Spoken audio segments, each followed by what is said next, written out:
ci analyse bi Pape Latir. Voilà justement donc bu ñu waxee déjà comme fi ma cee moon maanaam ex-détenu. am na fu ñu waxee ne la du ñu nangu it kenn di jóg ci mbubb. waaw nee nañu waa kay nee nañu du ñu nangu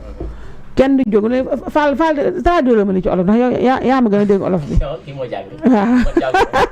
waaw gis nga nag chaque jour ma ni leen yow ak Abdou Nguer mun ngeen a rey nit ci jàngu leen te ba ngeen jàng kenn jàngul. kii moo jàng. ba ñuy jàng kenn jàngul ñii. ñu lay doon nga daara ñun ca daara ci jógee rek ñëw na xëpp seen. comme ñu dara. waaw yéen a wala Sénégal yi bëgg a dégg waaw Pape Latir. waaye Sénégal yi bëgg a dégg moom ñun nañu ko mën a. waaw loolu am na loolu dëgg la. waaye d'abord fi ma doon waxee maanaam bu ñu ñëwee tey ñu ne la ex-détenu politique. D'abord c'est là la question. C'est ça. C'est ça bon loolu laa njëkk a gis comme un manque de franchise. Parce que je pense le Sénégal bu ñu ko tuddee. Nous parlons d'une république, nous parlons d'une démocratie au sens propre du terme, d'une démocratie républicaine. Donc ñu am d'abord et c'est le moment xëy na ci biir dialogue bi danañ ci àgg. ne la bu ñu waxee le président de la République sax lii liggéeyam lan la. Son serment en tout cas sur 4D. C'est d'abord défendre les institutions constitutionnelles.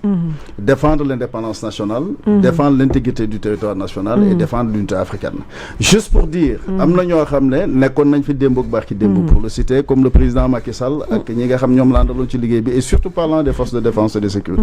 Seen obligation d'abord c'était d'abord de maintenir et de préserver la République du Sénégal au sens propre du terme. fu ay nit jóge quelle que soit leur raison ñu booloo yëkkati maanaam lu niroog di jóg pour le citer mon frère ma joxoñ ko parce que li ñu boole j'ai l'obligation de vérité envers lui te je pense bu doon man aussi noonu la ma koy joxoñe muy Ousmane Sonko bu yëkkatee gàtt sa ay nit wuyu ko ci je pense c'est ça qui explique d'abord comme ni ko sëñ Moussa Sow doon waxee ba ñu dajee dialogue ba ma ne la ba ma fa demee d'abord c'était pour ma koy ci toon tukulóoy joolaaye ñu bàyyi Bassirou Diomaye ndax ñoo bokk waagaan Koumba Sandiane ñu bàyyi Ousmane Sonko ndax ñoo bokk ageen ak jàmboñ d'autant plus que ki ko woote muy Macky Sall tukulóo di toomi pël ak séeréer juste pour dire loolu bu amoon lenn lu nit di mën a naqarlu peut-être mooy bu ay nit jógee songu Sénégal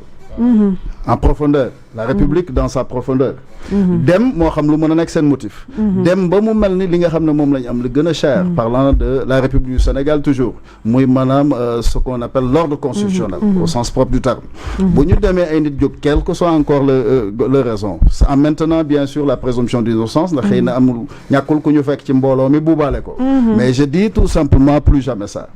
ay nit mënuñoo jóg pour seen intérêt bopp moo xam nuñ ko mën a tuddee parce que am na yoo xam bëgguma ci sax dellu si mais je pense que tey comme ci mën a doon dafa mel ni ceux qui ont été interpellés présentement ku ci jógoon en pensant tout simplement peut-être de bonne foi sax que yow defuloo dara mais puisque defoo dara te woo nañ la malheureusement ni ñu tëggee yoon nii la ñu tëggee yoon nga wëlbatiku nga ne non comme noonu la demee justice bi nga ne du justice te en réalité justice la au sens propre nga ne justice bi parce que il faut faire la séparation am na les magistrats de siège instruction ainsi de suite parce que nañ bi ne suñu yëf mais nga ne tey Sénégal maanaam mënatu la am justice yow da nga bëgg a ñëw doxee nu la neex aussi je pense que loolu kenn du ci ànd ak yow et c'est juste pour dire tey ay nit bu ñu jógee am ñoom lu leen boole ñu jóg ci bu doon tey sax ñi xew maanaam ñi ñu interpellé ku ci jógoon tey ñu woo la parce que wala comme pour tudd leen tey ku mel ni Mansour wala parce que tudd na Ousmane ku mel ni Mansour wala ku tudd Farba wala ku mel ni Tayrou wala man mii wala keneen parce que ñun ñëpp ñu ngi ci biir waxtaan bi di waxtaan ci bokk moomel bi te maanaam juum weesoogul yal nañ ci yàlla musal mais juste pour te dire kuñ ci woowoon ci kanamu yoon nga ne way parce que c'est-à-dire mais ça c'est un acte de rébellion faut dire les choses telles qu'elles sont ay nit jóg di toj di taal ñooñ normalement dañ leen woon a juger pour trahison au sens propre du terme mais quand même nous avons voulu quand même pour au-delà du dialogue pour qu'on aille vers la réconciliation nationale pour savoir que justice bu ñu ko waxee au sens propre du terme ñun ñi di wax kenn bëggu ci justice je le réitère très souvent pourquoi parce que koo fi dégg mu naan ku sàcc ñu dagg loxoom xëy na soxnaam wala borom këram wala doomam wala nangam am na loo xam bu ko defoon du dagg loxoom donc juste pour dire il va falloir ñu dellu si tout simplement à de meilleurs sentiments parce que am na peut-être loo xam ne bu fekkoon dañu topp justice dans sa rigueur tey et je l'interpelle et je le dis clairement parce que je parle à mon frère ku ci dégg leneen sa problème la am na koo xam ne muy mon frère kon am nañ ko 2 ans ferme avec une amende tey bu fekkoon dañu bëgg justice dañuy dem woo ko wala ñu ne nañ tegaat mbir bi mais tey justice bi ñu bëgg c'est une justice au service des hommes pour que nous puissions ensemble en tant que Sénégalais ñu dépasser yenn contingence yi pour qu'on aille tout simplement à l'essentiel parce que c'est ça le sens du dialogue. Donc bu ñu ñëwee tey ñu lay wax aussi comme li nga xam ne déjà mooy yàq suñu doxalin parce que il faut ñu garder suñu indépendance au sens propre du terme. Au-delà de défiler en fait nangami atu Sénégal, c'est vrai de 1960 à 2023 c'est 63 ans, c'est un cycle plat. L'autre yonent Yàlla moo 63 ans. Donc à partir de 2024 forcément dañuy ñëw ci renouvellement générationnel au sens propre du terme et moom la Moussa doon wax défi bi nga xam ne moom la ñu am. Je pense que ce défi-là moo gën a rëy ci ñun. Comment faire quand même pour relever aussi bien le défi civilisationnel qu'existentiel. Parce que du point de vue existentiel mënuñu am pétrole ak gaz am yeneen ak yeneen les métiers qui tournent autour du pétrole. Cette jeunesse-là ñu bëgg leen a réduire tout simplement ñu doon ñoo xam ay dawal rek jàkkaar demande des histoires comme ça. wala ñu toog sax seen yëf desatul dara lu dul ci ndax am na loo xam ne maanaam dafa jekkut. bu ñu demee ba ay nit situation ñëw un état lan mooy rôle am c'est de créer les conditions kenn waxu ko sax jëlal Sénégalais yëpp mënut a ne.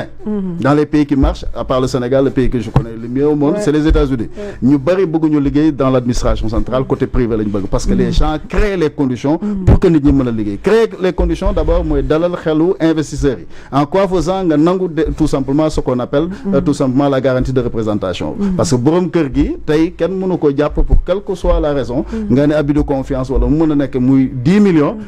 du tax nga yor kër gi di daw di dem pour 10 millions parce que boo ko soxlaa suba banque jox la ko donc revenons à de meilleurs sentiments et ñu préserver pour autant suñuy valeur bañ parce que yenn yi je pense que du sax dimbali nit loolu weer ko la mais ñaar la ma bëggoon a tàmbale te moom laa wax léegi nañu bàyyi loolu parce que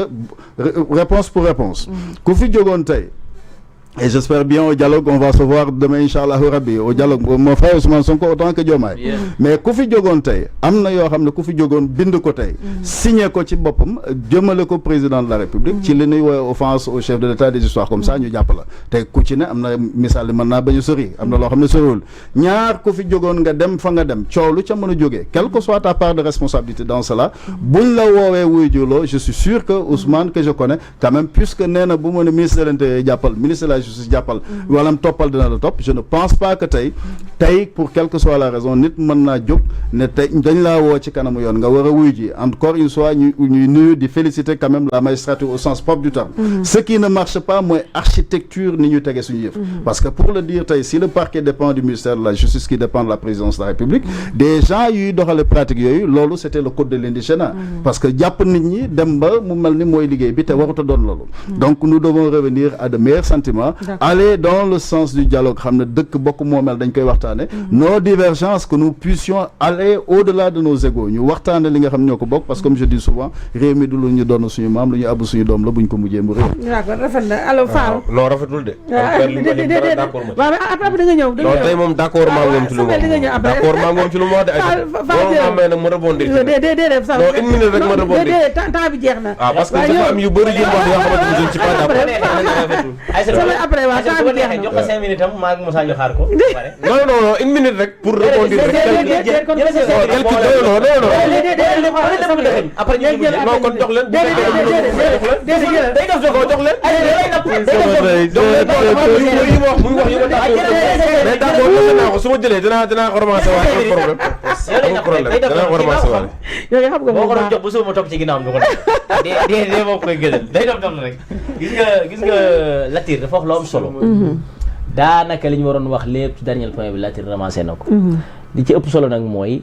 ñu doon yàq ka taal ñu toll ci di leen neexal te waroon leen a gisé